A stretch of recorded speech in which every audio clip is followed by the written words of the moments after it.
hindi ito common sa Philippine context, no? Yung mass school shooting. Sa Amerika, ang dami ng mga ganyang pangyayari. How do you view this, no? As an academic, as a prison reform advocate, no? Itong nangyari sa Tacloban po. Yeah, this is a very disheartening, nakakaiyak, nakakalungkot, and lalong-lalo na sa konteksto ng Pilipinas na nakakagulat, right? Unang-una, may 3 bata na namatay at marami pang sugatan. And ito ay ginawa sa pamamagitan ng baril and very brazen. And ito rin ay ginawa ng mga minor de edad na kadalasan ay hindi natin nababalitaan sa Pilipinas. Though sa amin sa Amerika, madalas itong mangyari.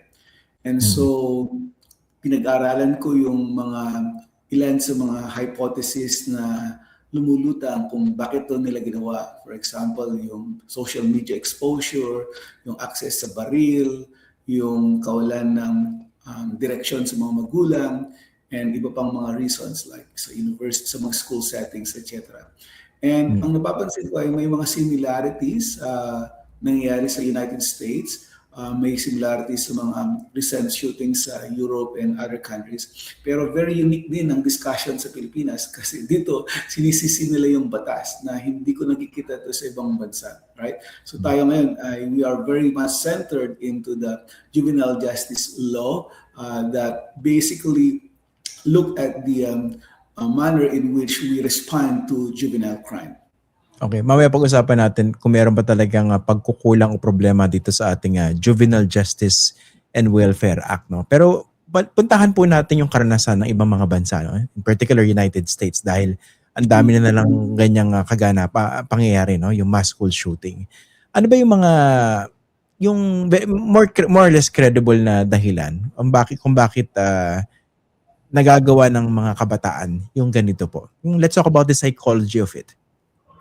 That's right. First, United States, isa sa mga pinakamalaking reasons is yung easy access to guns, right? Especially yung mga rifles or yung automatic rifles that pwedeng magpaputok ng rapid rounds in a few seconds, right? So number one problem ng Amerika is yung easy access to guns. Yung second is yung mental health, right? Maraming bata na hindi nagkakaroon ng magandang adjustment, especially sa kalakaran natin ngayon where social media is so prevalent and hindi sila makapag-adjust sa kanilang social life, right? Very active sila sa social media but in real life, kumbaga awkward sila and minsan hindi sila tanggap sa mga peer groups. So there are a lot of peer rejections and then nagkaroon ng mental health problem and then of course may access sila sa guns. Yung third common reasons is usually yung parental guidance, right? Usually ang mga bata na involved dito, sila yung hindi na monitor ng magulang kung anong kanilang ginagawa online and offline. Hindi alam ng magulang kung kanino sila na-expose and then minsan yung mga magulang pa mismo ang nagmo-model ng violent behavior. So yun yung 3 major common factors na lumulutang: access to guns, mental health, and of course yung lack of parental guidance. In terms of operations in a bit, it depende sa lugar, pero usually yun yung pinaka-common, Christian. Okay. Ano naman po yung more or less effective na approach in terms of, let's say, community response, state response sa mga trahedya po na pwede nating mapulot from other countries? Oh yeah. Napakaganda ng tanong na yan, specifically sa United States, alright? Yung ginagawa nila ngayon doon is yung immediate response, emotional response, alright? Lalong-lalo na kapag may mga trahedya na ganito, communities come together, they come for healing sessions. Kasi kung hindi mo yan magamot, it creates trauma na maaaring mag-trigger sa susunod naman. Alright? And yung mga victims ngayon, they might be the one who will become perpetrators into the future. So, yung trauma na kinakailangan ma-address ang number 1 po dyan. Yung second na ginagawa nila ngayon is building communities together. Kasi dapat titingnan natin, why do our young people snap out, right? Why do they take matters into their own hands?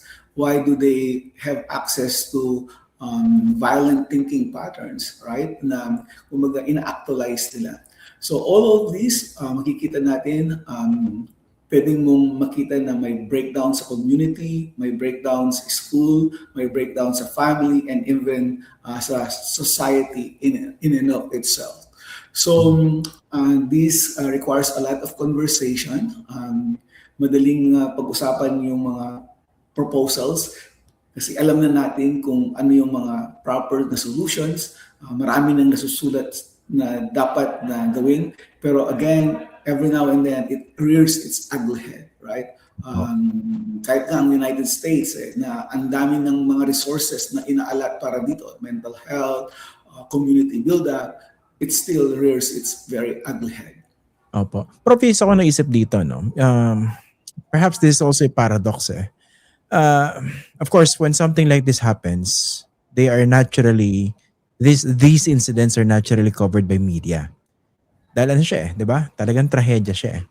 How much of it yung continuous coverage also somehow helps normalize events like this? Kunwari in the context of the US, no? Dahil parang common na yun eh, mass shooting. Talagang trahedya pero hindi na siya ganun ka nakakagulat kumpara dun sa first time, hindi po ba? Pero nga, ang tanong ko, pag yung continuous coverage ng ganyan, no? Meron bang mga pag-aaral for instance o pagsilip na baka naging factor yan na inisip nila, teka, parang nagiging hero pa para sa certain segments of society itong namaril dahil nabully raw kunwari. Tapos parang baka na-encourage na may iba na gawin din. Is that being looked into? Yeah, definitely. Yan yung tinatawag nating brutalization effect, Christian, na sa sobrang kumbaga heinous na nangyari and then continuous yung coverage, nagkaroon tayo ng vicarious victimization. Tayo mismo na-brutalize eh. And if continuous yung coverage, tayo ay nanonormalize natin and we take it as a matter of life, right? A fact of life na naman yan. And come to think of it, kapag ito ay nagkaroon ng media publicity, nagiging notorious ang isang perpetrator, but sa ibang mga panig ng mundo, it could be considered as popularity, right? Yeah. Nagiging popular sila at nagiging role model sila. And then pumapasok yung mga copycat, right? Na halimbawa, nangyari ang krimen sa Florida, na-publicized, covered by news. The following week, mayroong incident na nangyari sa California, other side of the United States. Bakit? It's because na-idolize nila yung mga perpetrators. And it could be very possible as well na sa Philippines ngayon, our kids have access to the internet, right? Yung mga pamangkin ko sa Pilipinas, nakikita ko, lagi silang naglalaro ng games. Sino mga kalaro nila?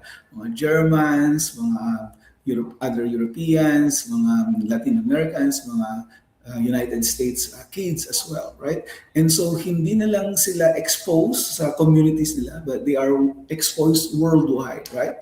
Mm-hmm. And kung magkamali lamang yung kanilang grupo na sasalihan, right? And then they will be exposed to thinking patterns, ika nga, na okay lang gumamit ng violence. Violence is just part of expression, right? That violence is a way to make a name for yourself. And so nagkaroon sila ng idea na pipick up nila and then they could actualize in their local setting. Of course, many research do suggest that the chance that it will happen is very small. Siguro less than 0.001%. Pero kung 1 million ang exposed at isa lang dyan ang na-radicalize, then it becomes a problem. And then, of course, once it becomes a problem, it's highly covered. And then it's highly covered, it becomes part of the cycle that feeds other people into the loop of violence. So yun po yung nangyayari sa atin ngayon, Christian.